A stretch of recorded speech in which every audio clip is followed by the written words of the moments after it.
जीवन जीने की कला। एक विद्यार्थी स्कूल में पहुंचा।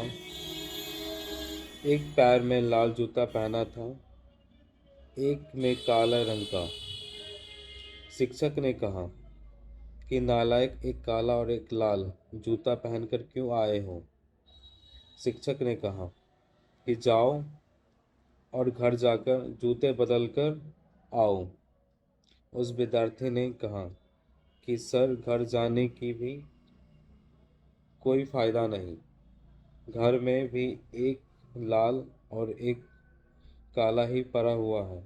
जीवन जीने की कला बस इतनी ही है कि लाल और लाल को मिलाकर एक जोड़ा बना लो और काले काले की एक जोड़ा बना लो। जिंदगी में हमको सब कुछ मिला हुआ है,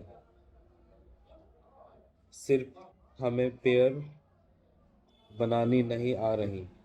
हम ठीक से चीज़ों को जमा नहीं पा रहे हैं। ऐसा समझो कि एक गृहिणी के पास कुकिंग गैस भी है, तवा भी है, बेलन भी है, आटा भी है, नमक भी है, बेसन भी है, मिर्च मसाला शक्कर सब कुछ है, और उसे भोजन पकाने की कला नहीं आती, तो क्या होगा। चाय में वह धनिया मिर्ची डाल देगी, रोटी उसे बेलना नहीं आता, जला देगी, और हो सकता है अपना हाथ भी जला लेगी। सब्जी उसको काटना नहीं आता। संभव है भिंडी काटते काटते अपनी लेडीज ही काट लें फिंगर्स ही काट लें। लेकिन इसका अर्थ यह नहीं कि भिंडी गलत है, कि आटा गलत है, कि नमक गलत है। तुम आटा बहुत कम, नमक बहुत ज़्यादा कर देगी तो रोटी खाने योग्य नहीं बनेगी। किसी को अगर कला नहीं आती हो तो उन्हीं सब चीज़ों से ऐसा भोजन हो तो इन्हीं सब चीज़ों से ऐसा भोजन पकाया जा सकता है, तो नुकसानदायी हो जो बिल्कुल स्वादिष्ट ना हो, जो बिल्कुल खाने योग्य ना हो, जिसको खाकर पेट खराब हो जाए। और इन्हीं चीज़ों से ऐसा भोजन भी बनाया जा सकता है जो स्वादिष्ट हो, जो स्वस्थदायी हो।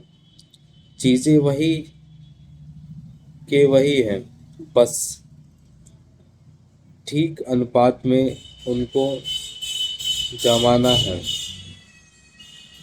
तो प्यारे मित्रों, वही मैं आपसे कहना चाहता हूँ। जीवन में हम सब कुछ मिला है, जरा ठीक रेशो में, किसी ठीक अनुपात में जमाना है। अभी हम लाल जूता और काला जूता एक एक पहने हुए हैं, उसी वजह से सारी गड़बड़ हो गई है। मैं आपसे नहीं कहता कि क्रोध बुरा है, क्रोध उपयोगी है। सही जगह पर इस्तेमाल करो तो राम भी क्रोध करते हैं और रावण पर उपयोगी हैं।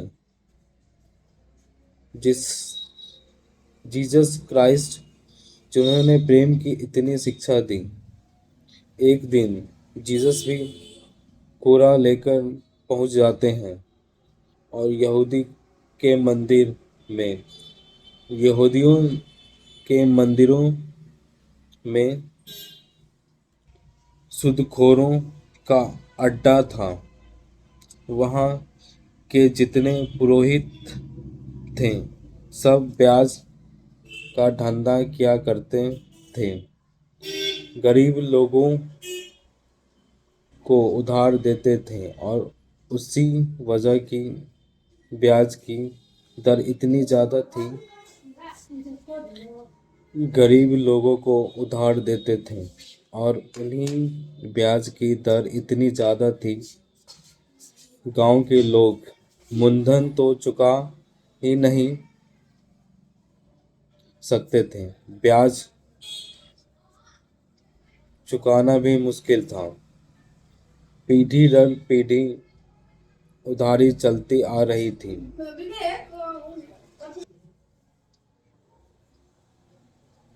पूरा इलाका कर्ज में डूबा हुआ था। केवल यहूदियों का मंदिर धनी और धनी हो जाता था। जीसस क्राइस्ट कोरा लेकर पहुंचते हैं और उन सूदखोरों के तख्ते पलट देते हैं। उसकी दुकानें उल्टा देते हैं और कोरे मार मार के खेदार कर उनको बाहर कर देते हैं।